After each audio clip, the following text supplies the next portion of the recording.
तो सब ये बताइएगा, ये क्या मामला है कि इलेक्ट्रिक का मामला इस कदर खराब हो गया है। हर सियासी पार्टी एहतजाज करती है, आप लोग कहते हैं पुरानी हुकूमतें हैं, ये बात भी सामने आती है कि जो मुआहदा है वो सामने लेकर आया जाए, लेकिन जो सूरत हाल है उसमें रत्ती बराबर तब्दीली नहीं आती है। तो ये क्या किया इलेक्ट्रिक का मामला अब सॉल्व नहीं होगा?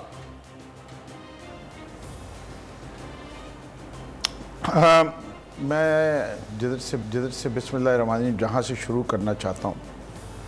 पहली चीज़ ये है कि जब आप किसी शहर को एक मोनोपोली के तहत डाल देते हैं तो आप उस शहर को मजबूर कर देते हैं। अगर हुकूमती इदारा होता है तो हुकूमत के पास पेनल्टीज़ रह जाती हैं, रेगुलेटर की रूलिंग रह जाती है, या उसका लाइसेंस कैंसिल करना रह जाता है, जो कि एक बहुत ही एक्सट्रीम स्टेप है। के इलेक्ट्रिक अपना एक वर्जन रखती है इसके ऊपर, जिससे आप एग्री करें या नहीं करें, लेकिन वो ये कहते हैं कि हम तो करना चाहते थे, हमें करने नहीं दिया गया। सूरत हाल ये है कि इस वक्त कराची के अंदर मैक्सिमम बिजली जो आ रही है और पैदा की जा रही है वो 3100 मेगावाट है, और जो बिजली की मांग है वो 3500 मेगावाट है। 400 मेगावाट का शॉर्टफॉल है। ये और एग्रीवेट हो जाता है जब के इलेक्ट्रिक अपने जो डिपोज़ हैं उसमें फ्यूल नहीं रखती जो 1 महीने का उसके रखना चाहिए। एनीवे 3100 पे तो ले आए हैं, लेकिन 3500 ला नहीं सकते। ये कब हल होगा? उसके लिए उन्हें पावर प्लांट लगाने की इजाज़त दी गई थी पहले साल ही, जब से ही हुकूमत आई थी। वो प्लांट जो हैं वो 2021 के अप्रैल और अगस्त में ऑपरेशनल होंगे, और वो 900 मेगावाट बिजली मज़ीद कराची को देंगे। उसके बाद अप्रैल 2022 के अंदर जो 2 इंटरकनेक्शंस पे काम कर रहे हैं, उसका पहला इंटरकनेक्शन मुकम्मल होगा, वो 600 मेगा, और 2023 में फिर एक 800 मेगावाट आएगा। ये कुल इजाफा जो है वो तकरीबन 2300 बनता है, और 300 के करीब मेगावाट बंद होंगे, तो 2000 मेगावाट बिजली का इजाफा होके कराची जो है वो 4700 मेगावाट पे आएगा। तो 2023 पे मैं प्रेडिक्ट करता हूँ कि यहाँ बिजली नॉर्मल की तरफ आएगी। अब ये सूरत हाल के अंदर जो एग्रीमेंट हुआ वो ये हुआ कि इंडस्ट्री की लोड शेडिंग नहीं की जाएगी, और जो लेस लॉस एरिया हैं जिधर रिकवरी 75% एंड अबव है, वहाँ लोड शेडिंग नहीं की जाएगी। बाकी कराची का वो हिस्सा जिसके अंदर रिकवरी नहीं है और उधर लोड शेडिंग की जाएगी। इसके बावजूद भी के इलेक्ट्रिक ने जो उस दिन मुआहिदा किया था असद उमर और गवर्नर के सामने, वो उसको फुलफ़िल नहीं कर सके हैं। उनके यहाँ टेक्निकल इश्यूज़ आए हैं, दूसरी प्रॉब्लम्स आई हैं, और इसके लिए वो ज़िम्मेदार हैं, और दोबारा मीटिंगों का सिलसिला फिर शुरू हुआ है। हमारा काम यह है कि हम इंटरेक्शन करें इनके साथ। इसके ख़ुद के इलेक्ट्रिक इस वक्त बिक रही है।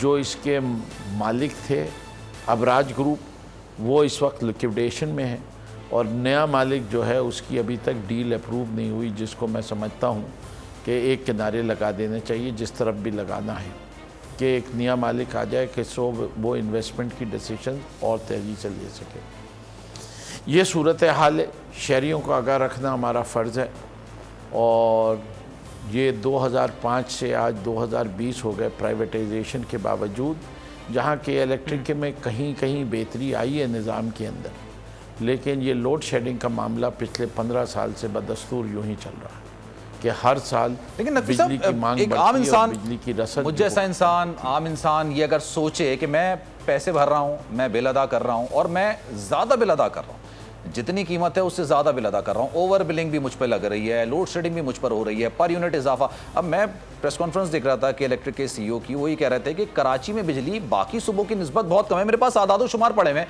300 यूनिट पे जो पूरे पंजाब में, अगर लाहौर की बात की जाए तो 12 या 10 रुपये है, ये 10 रुपये या 11 रुपये है, मैं आपको सरसरी बता रहा हूँ। लेकिन अगर उसी को कंपेरेटिवली कराची में देखेंगे तो कराची में वो 20 तक जाती है। फिर 8 बजे के बाद पीक फैक्टर लग जाता है। पीक फैक्टर हमने ज़्यादातर इन चीज़ों में नहीं देखा कि इलेक्ट्रिक या बिजली में भी पीक फैक्टर लगाया जाता है, लेकिन पीक फैक्टर लग जाता है, उसकी कीमतें अलग हैं, वो और ज़्यादा बढ़ जाती हैं पर यूनिट। एक आम इंसान ही सोचता है कि अबराज ग्रुप बिक रहा है, नहीं बिक रहा, मुझे उससे कोई कंसर्न नहीं है, क्या मुआहदा हुआ, मुझे उससे कोई कंसर्न नहीं है। मेरे आप ख्याल से यहाँ असद उमर साहब आपकी आते बिल हैं, की प्रेस कॉन्फ्रेंस अंडरस्टैंडिंग में कुछ सुखम है। पूरे पाकिस्तान में जी, बिजली बताइए। का रेट एक है। पूरे पाकिस्तान में नहीं सर, मेरे ख्याल से बिजली का मुख्तलिफ रेट है। एक बनता है, अदरवाइज एक डिस्प्रोपोर्शनेट एडवांटेज हो जाता है जो मैं नहीं तस्दीक दिया कर देता जा हूँ, सकता। अलग अलग है। इसीलिए देखें, अगर लाहौर की बात की जाए ना, 101 यूनिट से लेकर 200 यूनिट पर 8.11 रुपए ये चार्ज किया जाता है। 201 से लेकर 300 यूनिट तक 10.20 रुपए फी यूनिट चार्ज किया जा रहा है। ये मैं आपको बात कर रहा हूं लाहौर के हवाले से, जबकि ये कराची की बात कर रहा हूं। जबकि लाहौर की अगर मैं बात करूं आपको, तो 101 से लेकर 200 तक 8 रुपए चार्ज किया जा रहा है। एक रेट नहीं है। और अगर 300 की अगर बात की जाए, 300 तक तो 10.20 रुपए है। नहीं, आपको ये आपको ठीक-ठाक अंदर difference आ जाता है। फ्यूल 2-3 रुपए का एडजस्टमेंट चार्ज भी तो लगाइए ना साथ। जब आप फ्यूल एडजस्टमेंट चार्ज लगा लेंगे तो उसके बाद सारे लेवलाइज होते हैं। ये आप किसी भी एक्सपर्ट से पूछ लीजिए, इस पे आप करना फैक्टर चाहेंगे, भी मैं पूरे आपको एक पाकिस्तान में लगता है। कंपैरेटिव बना के भेज भी दूंगा। जी, अच्छा, मैं पीक कह रहा फैक्टर हूँ भी पूरे पूरे पाकिस्तान में पाकिस्तान में बिजली का रेट एक ही जैसा है, वरना सारी इंडस्ट्री जो है वो पंजाब शिफ्ट हो जाए। इनफैक्ट फेडरल गवर्नमेंट जो है के इलेक्ट्रिक को हर साल फ्यूल सब्सिडी देती है, क्योंकि यहाँ हाइडल इलेक्ट्रिसिटी इस्तेमाल नहीं होती। जो हाइडल इलेक्ट्रिसिटी का कराची का कोटा है, उसके सिलसिले में उनको फ्यूल सब्सिडी मिलती है। अच्छा, चलें अब इस पे आगे बढ़ते हैं। ये इस वक्त पीपल्स आज पार्टी का से भी नहीं है, ये नुमाइंदगी कोई इस वक्त हमने हमारे नहीं किया। ये मेरे ख्याल से ये पॉलिसी टैरिफ अच्छा, मैं तैमूर तालपुर साहब से भी उनका इनपुट ले लेता हूं इस बात में। तैमूर तालपुर साहब, ये बताइएगा कि इलेक्ट्रिक का जो मसला है, ये किसके थ्रू हल होना है? विफाक के थ्रू हल होना है या फिर सूबाई हुकूमत के थ्रू हल होना है? असद उमर साहब आते हैं, प्रेस कॉन्फ्रेंस करते हैं, चले जाते हैं, और फिर वफाक के थ्रू साहब कह रहे हैं कि उनसे जो वादे के इलेक्ट्रिक के थ्रू जो उनसे मुआहदे किए गए, के इलेक्ट्रिक उसकी पासदारी नहीं कर सका, तो फिर उसकी कीमत भी उसको अदा करनी चाहिए, क्योंकि फिर शर्मिंदगी तो असद उमर साहब को उठानी पड़ी, पाकिस्तान तहरीक इंसाफ को उठानी पड़ी, विफाकी हुकूमत को उठानी पड़ी। अभी तक बिस्मिल्लाहिर्रहमानिर्रहीम, अभी तक जब से पीटीआई की सवाल हुकूमत मुझसे आई तो है, मैं इसका जवाब दे देता हूँ। उसके लिए नेपरा मौजूद नहीं, है। हमने कहा था तालपुर साहब से मैंने रेगुलेटर का रोल नेपरा इख्तियार करेगी। जहाँ के इलेक्ट्रिक अपना वादा पूरी नहीं करेगी, उसके ऊपर पेनल्टी लगनी चाहिए। तो आपने अभी कितनी पेनल्टी लगाई है? जी, रेगुलेटर लगाएगा, मैं नहीं लगा नहीं सकता, है। मेरे इख्तियारात में नहीं है। मैं फैसिलिटेट कर सकता हूँ, मदद कर सकता हूँ कि इलेक्ट्रिक की उसकी पेनल्टी के लिए उन्हीं ने हियरिंग करवाई थी। पिछले जुमे का दिन था, और उन्होंने कहा था कि हम 4 से 5 दिन में फ़ैसला कर देंगे। तो मेरे ख्याल से कल तक फैसला आ जाना चाहिए नेपरा का, पहली हेयरिंग का। अब ये जो वादा खिलाफी हुई है, इसकी भी कंप्लेंट दाखिल कर दी गई है। ओवर बिलिंग के लिए ऑडिट की साहब, ये बात हो आपकी गई है मैं कि अगर नेपरा दुरुस्त की तस्लीम टीम कर लेता आएगी और हूं ऑडिट कि करेगी। रेगुलेटर पेनल्टी लगाएगा, तो फिर जो मुज़ाकरात हुए उसको जो अनाउंस करना था, उसकी प्रेस कॉन्फ्रेंस भी फिर रेगुलेटर को करनी चाहिए थी। जी, रेगुलेटर मौजूद था। रेगुलेटर जिस वक्त असद उमर के साथ और गवर्नर के साथ मीटिंग थी, तो रेगुलेटर भी मौजूद था, मिनिस्ट्री ऑफ पेट्रोलियम भी मौजूद थी, मिनिस्ट्री ऑफ पावर भी मौजूद थी। जो एग्रीमेंट हुआ, रेगुलेटर असल में इस्लामाबाद में बैठा था, वरना रेगुलेटर अगर कराची में बैठा होता तो उसको भी बुला लेते। जो कि इलेक्ट्रिक के काम कराची में मौजूद थे, वो सामने आए, उन्हीं ने सामने कहा कि हाँ, इन सब बातों के जो असद उमर साहब कह रहे हैं हम एग्री कर रहे हैं और वो चल रहे हैं। अब इससे ज़्यादा ट्रांसपेरेंसी हम और क्या ला सकते हैं? ठीक है, तालपुर साहब ये बताइएगा, 2008 में आपकी हुकूमत आई थी, 2013 तक आपकी हुकूमत रही थी कि इलेक्ट्रिक के मामलात उस वक्त भी इसी तरह के थे। कराची को बिजली इतनी बेहतर तौर पे प्रोवाइड नहीं की जाती थी। आज भी हमने देखा कौमी असेंबली में ये बाज़गश्त हुई। इनफैक्ट अबराज से इन्होंने ये एग्रीमेंट किया। साहब वही अच्छा, मैं आगे थोड़ा नकवी साहब, मैं उनको भी तरह इंट्रोड्यूस कराऊं। तालपुर साहब ये बताइएगा कि ये मामला हल किस तरह से होगा? क्या सिर्फ इल्ज़ाम तराशी इसका हल है? क्योंकि इल्ज़ाम तराशी से सफ़र सिर्फ मुझ जैसा इंसान कर रहा है जिसके घर में सुबह 9 बजे से लाइट नहीं थी, 7:30 बजे लाइट आई है। वो किसकी तरफ देखेगा? वो विफाक की तरफ देखता है। विफाक में जो असद उमर साहब हैं वो अनाउंस भी कर देते हैं, रेगुलेटर भी वहाँ पर मौजूद होते हैं, लेकिन हल नहीं है इस चीज़ का कोई भी। देखिए जी, पहली बात तो यह है कि जब से पीटीआई की हुकूमत आई है, तब से कौन सी कमिटमेंट है जो उन्होंने की हो, जो पूरी हुई हो? उन्होंने हर चीज़ का तो ऑपोजिट करके दिखा दिया। आप कैडेट की बात करें, जब असद उमर आया था, नकवी साहब उनके साथ खड़े थे और वो वहाँ पर आके कमिटमेंट करके गया था कि कल से आपकी जो है लोड शेडिंग इस तरह से नहीं होगी। उसका क्या हुआ? और जो अभी बात करें नकवी साहब, उनको ये नहीं पता है कि हर जगह का अलग टैरिफ है। ये कह रहे हैं कि पूरे पाकिस्तान का एक टैरिफ है। और मैं इनके जरा मैं इस बात से भी इख्तिलाफ कर रहा हूं, लेकिन मैं आगे बढ़ गया था इस बात से। हाँ, तो Karachi is the most expensive charge by the consumers. हमें जो है सबसे ज्यादा कराचीआइट्स हम पे कर रहे हैं इस बिजली का, बाकी नहीं। जरा नकवी साहब को जरा प्रिपेयर करके उसके बाद आया करें शो के अंदर, मेरी उनको गुजारिश होगी। सेकेंडली मैं ये भी आपको बता दूं, और नकवी साहब को शायद इसका भी पता नहीं होगा, कि अभी ताज़ा जो है शायद ₹2.80 की मंजूरी कैबिनेट ने दी है कि कराची के ₹2.80 पर यूनिट इजाफा हुआ है, की इलेक्ट्रिक से मंजूरी हुई है। और साथ साथ ये बात की जा रही थी कि मजीद इजाफा किया जाए या नहीं किया जाए।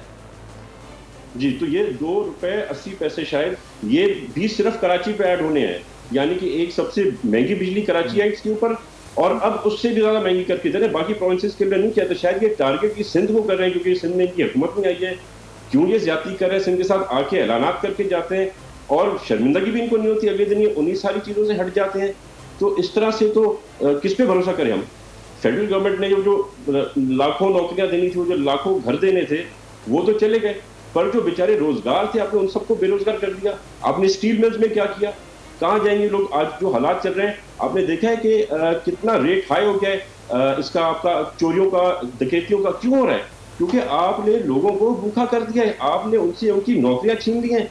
आपने जो महंगाई की है, जो आप बातें करते थे प्राइम मिनिस्टर करप्ट होता है तो फिर महंगाई होती है, तो फिर मैं समझता हूँ इमरान खान से ज्यादा करप्ट कोई प्राइम मिनिस्टर तो पाकिस्तान में कभी हुआ ही नहीं है, क्योंकि इतनी तो कभी इन्फ्लेशन नहीं हुई।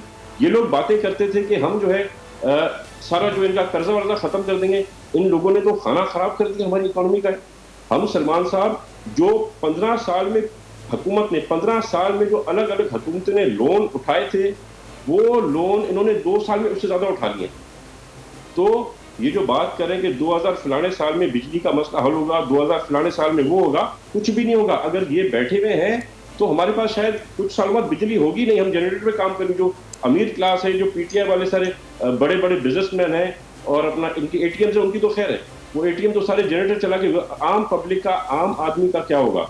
आपको मैं जरा बताता चलूं कि इनका जो inductive generation capacity expansion plan था, उसमें हमने इनको सिंध हुकूमत ने 78 प्रोजेक्ट्स दिए थे। उन 78 के 78 को इन लोगों को इम्प्लीमेंट करना चाहिए था अगर ये लोड शेडिंग खत्म करना चाहते थे। पर दुख के साथ कहता हूं कि इन लोगों ने सिर्फ 28 प्रोजेक्ट उसमें इंक्लूड किए। ये क्या होगा इसका? How will we compete with this? आप बात करते हैं कि फ्यूचर में आप बिजली देंगे।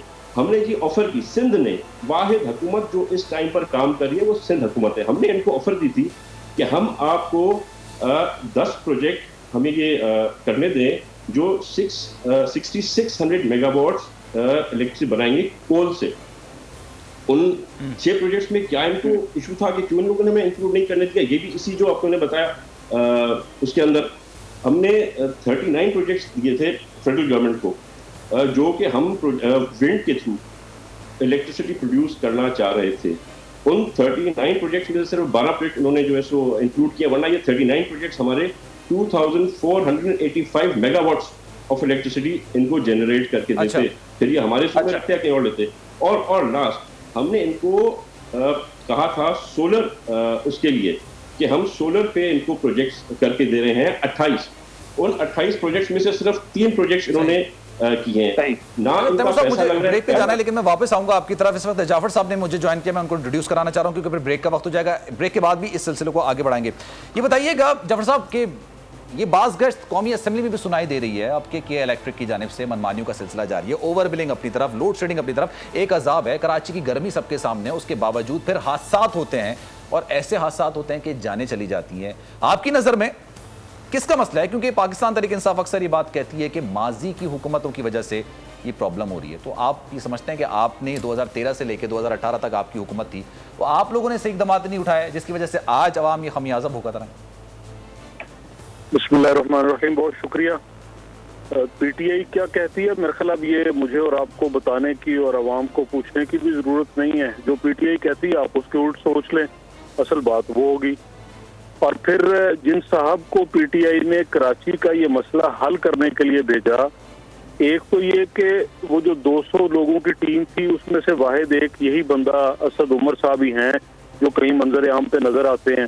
बाकी 199 कहाँ बैठ के काम कर रहे हैं और किस बात पे काम कर रहे हैं, वल्लाह आलम। और असद उमर साहब का जो ट्रैक रिकॉर्ड है, अगर पिछला ना भी छोड़ें कि वो जहाँ प्राइवेट कंपनीज में रहे वहाँ क्या गुल खिला के आए, हुकूमत वक्त में 2 साल में कोई एक मसला बता दें जिसमें असद उमर साहब ने कदम रखा हो और वो पाया तकमील तक पहुंचा हो। इमरान खान साहब के पास ये तुरब का पत्ता और हीरा था कि मुल्क की फाइनेंस ये चलाएंगे, उसका क्या हशर हुआ और आज हम कहाँ खड़े हैं। और उसके बाद फिर आप देख लें प्लानिंग एंड डेवलपमेंट पे वहाँ लगाया कि जी ये यहाँ पे काम करेंगे, और वहाँ फिर उन्हें सीपैक अथॉरिटी की सूरत में किसी और साहब को लाना पड़ा और वो उन चीजों को चला रहे हैं। फिर इनके कोरोना से नेशनल ग्रिड को कर रहा है, यही तो रोना है। तो नेशनल ग्रिड से ही मिलती है कराची में 2 प्लांट लगाए, कहाँ से मिलती है? लगा है, कराची को नहीं दे रहा बिजली। नेशनल ग्रिड से मिलती है कराची को। मैं सब्सक्राइब करें और बेल दबाएं ताकि कोई खबर रह न जाए।